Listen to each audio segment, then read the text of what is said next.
ایک بار پھر آپ کو براہ راست لیے چلیں گے۔ سندھ اسمبلی میں سینئر صوبائی وزیر شرجیل انعام میمن کا اظہار خیال جاری ہے۔ انہوں نے کہا ڈسپیوٹ بورڈ نے کہ 9 ارب روپے بڑھا کے دے دیے جائیں ایک کانٹریکٹر کو ایک لاٹ میں، دوسرے نے بھی کہا جی 7-8 ارب روپے بڑھا کے دے دیے جائیں۔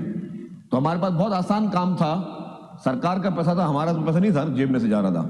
ہم بولتے بیٹے کہ 9 ارب دے دیں، ہم نے کہا نہیں، ہم نے اس کو ریزسٹ کیا، ان کے ساتھ نیگوسیشن کی، نیگوسیشن کے بعد ہم نے وہ پیسے کم کروائے اور اس طرح کم کرا کہ کہیں کہیں ہمیں اپروول زیادہ پیسوں کا تھا، اس کے بعد بھی ہم نے پرسنل نیگوسیشن کر کے بھی پیسوں کو کم کروایا تاکہ ہم جو اس پروجیکٹ کو جو ہے وہ ایک تو ٹائملی بھی کمپلیٹ کر سکیں اور اس کے بعد جو ہے ہم عوام کے پیسوں کو بچا بھی سکیں۔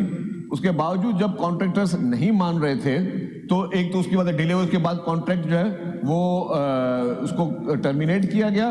ٹرمینیٹ کرنے کے بعد سندھ گورنمنٹ نے جو ہے وہ ایف ڈبلیو سے رابطہ کیا۔ سر ایف ڈبلیو سے رابطہ پرسنلی میں آپ خود بتا رہا ہوں کہ میں سب سے پہلے ایف ڈبلیو سے بات میری ہوئی تھی، ان سے میٹنگ ہوئی اور پھر ہم نے یہ پورے صورتحال سی ایم صاحب کے پاس رکھی کہ اب ہمارے پاس اور کوئی چارہ نہیں ہے کہ ہم ایف ڈبلیو کے ذریعے ہی اس مکس ٹریفک لین کو کام کر، جس پہ ابھی دن رات کام چل رہا ہے۔ تو ذرا کانٹریکٹروں نے انہوں نے اپنے پیسوں کے لیے ذرا وہ کام کو سلو کر رکھا، لیکن اس کے علاوہ صرف یہ ایشو نہیں تھا، مین یوٹیلیٹیز ہیں۔ آج دن تک آپ نے کہا کہ جی اس میں ڈیلے ہو رہی ہے اور یہ پہلے کمپلیٹ ہونا چاہیے تھا، آج دن تک یوٹیلیٹیز ٹرانسفر میں ہمیں فیڈرل گورنمنٹ کی طرف سے پرابلمز آ رہے ہیں۔ آج ہم بات کریں، آپ میرے ساتھ چلیں، سوئی گیس کی آج بھی جو ہے وہ ان کی یوٹیلیٹیز جو ہے شفٹ نہیں ہوئی ہیں۔ تو ظاہر یہ فیڈرل گورنمنٹ کو ادارے ہیں، اس طرح سے کبھی کے الیکٹرک کے یوٹیلیٹیز ٹرانسفر کے ایشو ہوں، کبھی جو ہے وہ آپ کے واٹر بورڈ کے ایشو ہوں، کبھی باقی ایشوز ہوں۔ اصل میں مسئلہ سر کیا ہے کہ کسی بھی اب یہ شاہراہ بھٹو ہے وہ 22 تاریخ کو کھلنے جا رہی ہے۔ الحمدللہ ایک بہت بڑا پروجیکٹ ہے 39 کلومیٹرز کا، جو کہ گیم چینجر ہے پورے صوبے کے لیے، پورے پاکستان کے لیے گیم چینجر ہے وہ، اور وہ ٹائملی بن گئی۔ کیوں بنی؟ کہ وہ سارا آپ بار سے ذرا کام کر رہے تھے۔ کسی بھی تھکلی پاپولیٹڈ ایریا میں آپ آج کوئی بھی کام شروع کرنے جاؤ گے، it is not an easy job, it's very difficult job. مطلب حکومت کے لیے تو بہت آسان تھا، حکومت کے لیے بہت آسان تھا کہ ہم لوگ جو ہے صرف بسیں خرید لیتے، جس طرح پیپلز بس سروس شروع کیے اور بسیں چلا دیتے، تو ہمیں یہ کوئی حاصل نہیں کرنا پڑتا۔ یہ جو بی آر ٹیز بنائی جاتی ہیں، اس طرح کی چیزیں، جتنے بھی بڑے بڑے دنیا کے ترقی یافتہ ممالک ہیں یا بڑے بڑے میٹروپولیٹن سٹیز ہیں، ان میں فیوچرسٹک اپروچ کے ساتھ یہ چیزیں بنائی جاتی ہیں۔ حکومت کے پیسے بھی نہیں لگتے، آپ 8-10 ارب روپے میں اپنی پوری یونیورسٹی روڈ اور یہ جو 26 کلومیٹر ہے آپ کا 8-10 ارب روپے میں آپ بنا کے بسیں چلتی رہتی، لیکن نہیں، حکومت نے کہا کہ جی ہم نے آگے کی سوچنی ہے، فیوچر کی بات کرنی ہے کہ جی آج جو ٹریفک کنجیشن ہے فیوچر کے لیے جو ہے اس پہ ہمیں کیا کرنا چاہیے۔ تو اسی لیے جو ہے وہ بی آر ٹیز بنائی جا رہی ہے تاکہ آپ نے ہمارا ٹائم گزر جائے، اس کے بعد جو ہمارے آئندہ جنریشن ہیں ان کو وہ سفری سہولیات موجود ہوں۔ اور دنیا میں بڑے بڑے شہروں میں یہ چیزیں اسی لیے ہی کی جاتی ہیں کہ ہم لوگوں کو سفری سہولیات مہیا کریں۔ تو اس میں نے جس طرح کہا کہ یوٹیلیٹیز ٹرانسفر کے ایشوز تھے، ہمارے ڈیپوز کی پوزیشن کے ایشوز تھے۔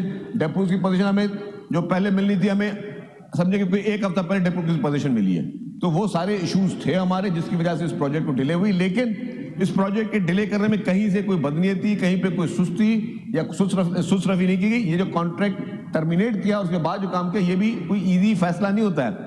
آپ کو میں ایک بات بتا دوں، یہ جو فیصلہ ہم نے کیا ہے کانٹریکٹ ٹرمینیٹ کرنے کا، اس کے بھی ہمیں پتا ہے کہ فیوچر میں خدا نہ خواستہ اس کے آفٹر افیکٹس آ سکتے ہیں، کیونکہ جن کے ہم نے کانٹریکٹ ٹرمینیٹ کیے ہیں وہ لوگ ڈفرنٹ آربیٹریشن میں بھی جائیں گے، ہو سکتا ہے خدا نہ خواستہ وہ ہوتا ہے کہ وہ انٹرنیشنل آربیٹریشن میں بھی جائیں، تو اس کی بھی جو اپلیکیشن آئیں گی وہ آئے گی۔ لیکن ہم نے گورنمنٹ نے، چیف منسٹر صاحب نے، گورنمنٹ نے یہ فیصلہ کیا کہ سب سے پہلے ہمیں سہولت دیکھنی ہے یہاں کے لوگوں کی، کہ یونیورسٹی روڈ پہ جس طریقے سے لوگوں تکلیف لے رہے ہیں، تو ہمیں اس کے لیے وہ کچھ سخت اور کڑوے فیصلے کرنے پڑے، اور سخت کڑوے فیصلے کرنا جو ہے وہ اس کے بعد ہی ہم نے یہ فیصلہ کیا۔ لیکن اگر آپ سمجھتے ہیں کہ جی جہاں پہ ڈیلے آئے ہم صرف کانٹریکٹ ٹرمینیٹ کر کے آگے چلتے رہیں، تو وہ اس چیز کا سولوشن نہیں ہے۔ لیکن یہ گورنمنٹ نے یہ پورا فیصلہ سوچ سمجھ کے کیا، پبلک کی بھلائی میں کیا، عوام کی بھلائی میں کیا، اور ہمارا مقصد یہی ہے کہ ہم کسی بھی طریقے سے جو ہے اس پروجیکٹ کو ٹائملی کمپلیٹ کریں۔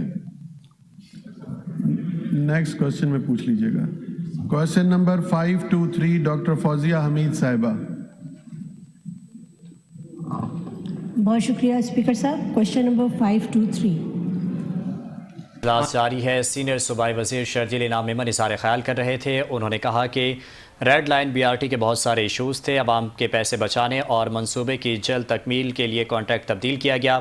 شاہراہ بھٹو پاکستان کے لیے گیم چینجر منصوبہ ہے، ہم نے مستقبل کا سوچ کر شہر میں بی آر ٹی بنائی، شاہراہ بھٹو 22 مئی کو کھول دیں گے۔